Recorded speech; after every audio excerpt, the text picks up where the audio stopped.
Psychologists are starting to notice that some people do not feel lonely when the world goes quiet. Someone texts, "Let's go out this weekend." You read it, and before you even reply, your whole body feels a little heavier. Friday night comes.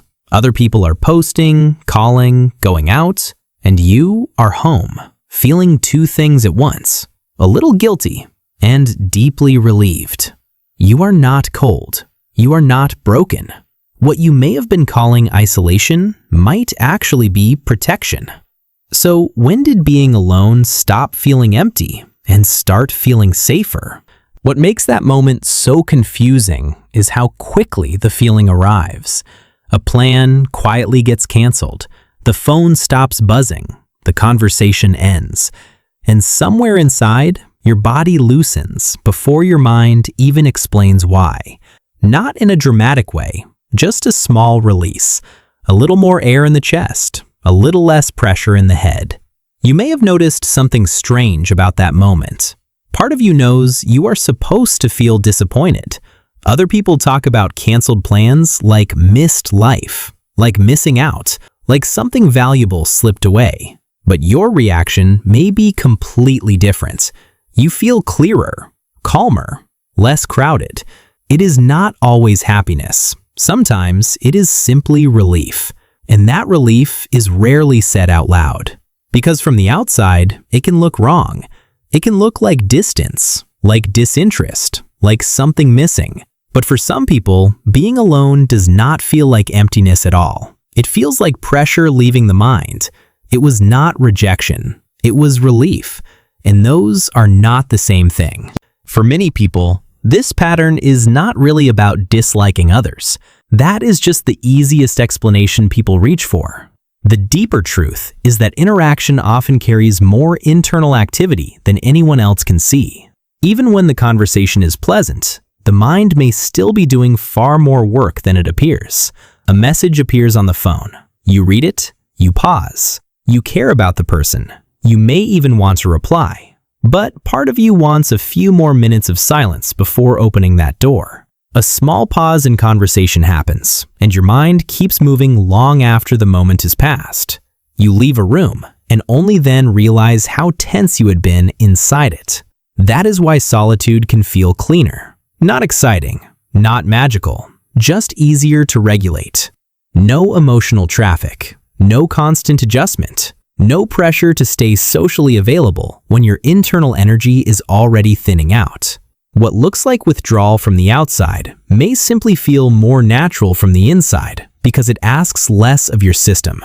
And that is where the pattern starts.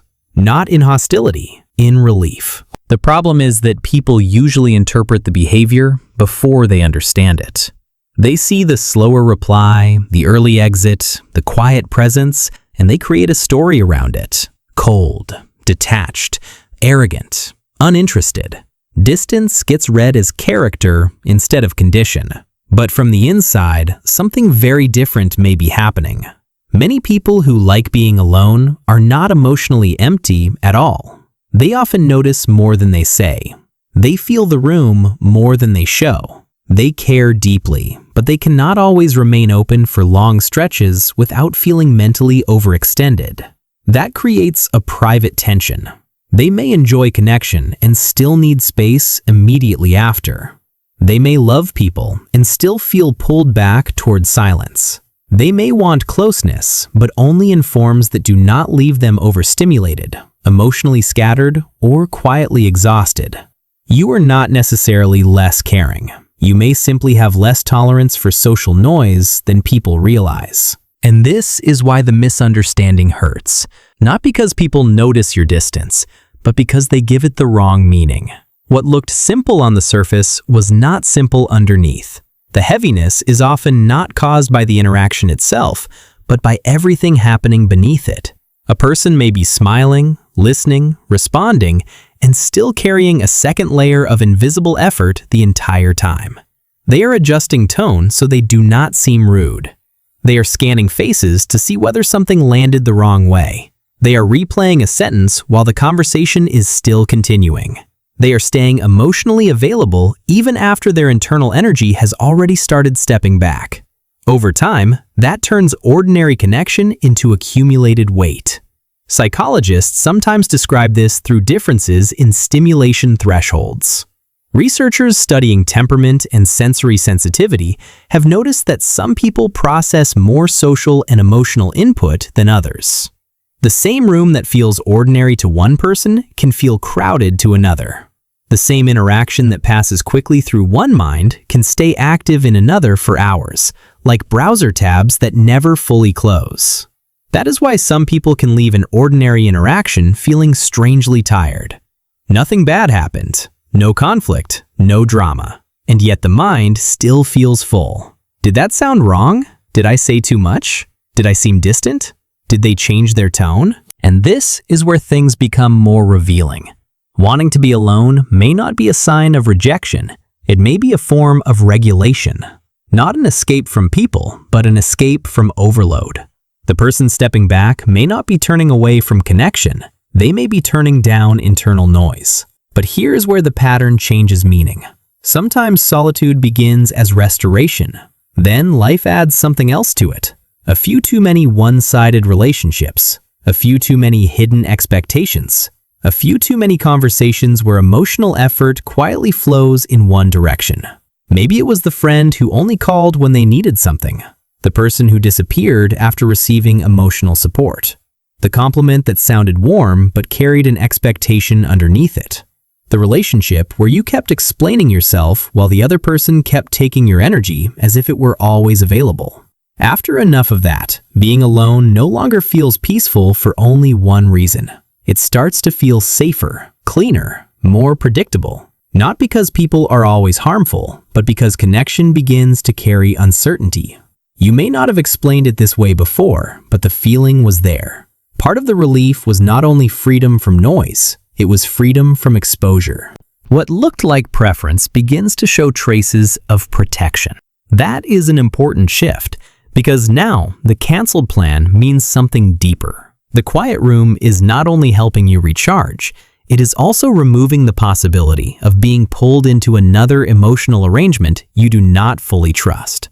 Some psychologists would describe this as the mind learning to associate solitude with control. Less demand, less ambiguity, less cost. And that does not mean you are broken.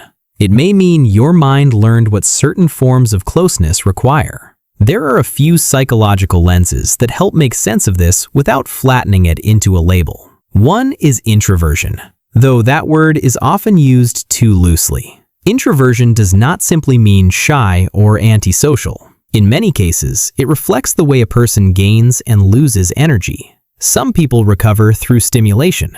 Others recover through reduced input. Another useful lens is sensory sensitivity.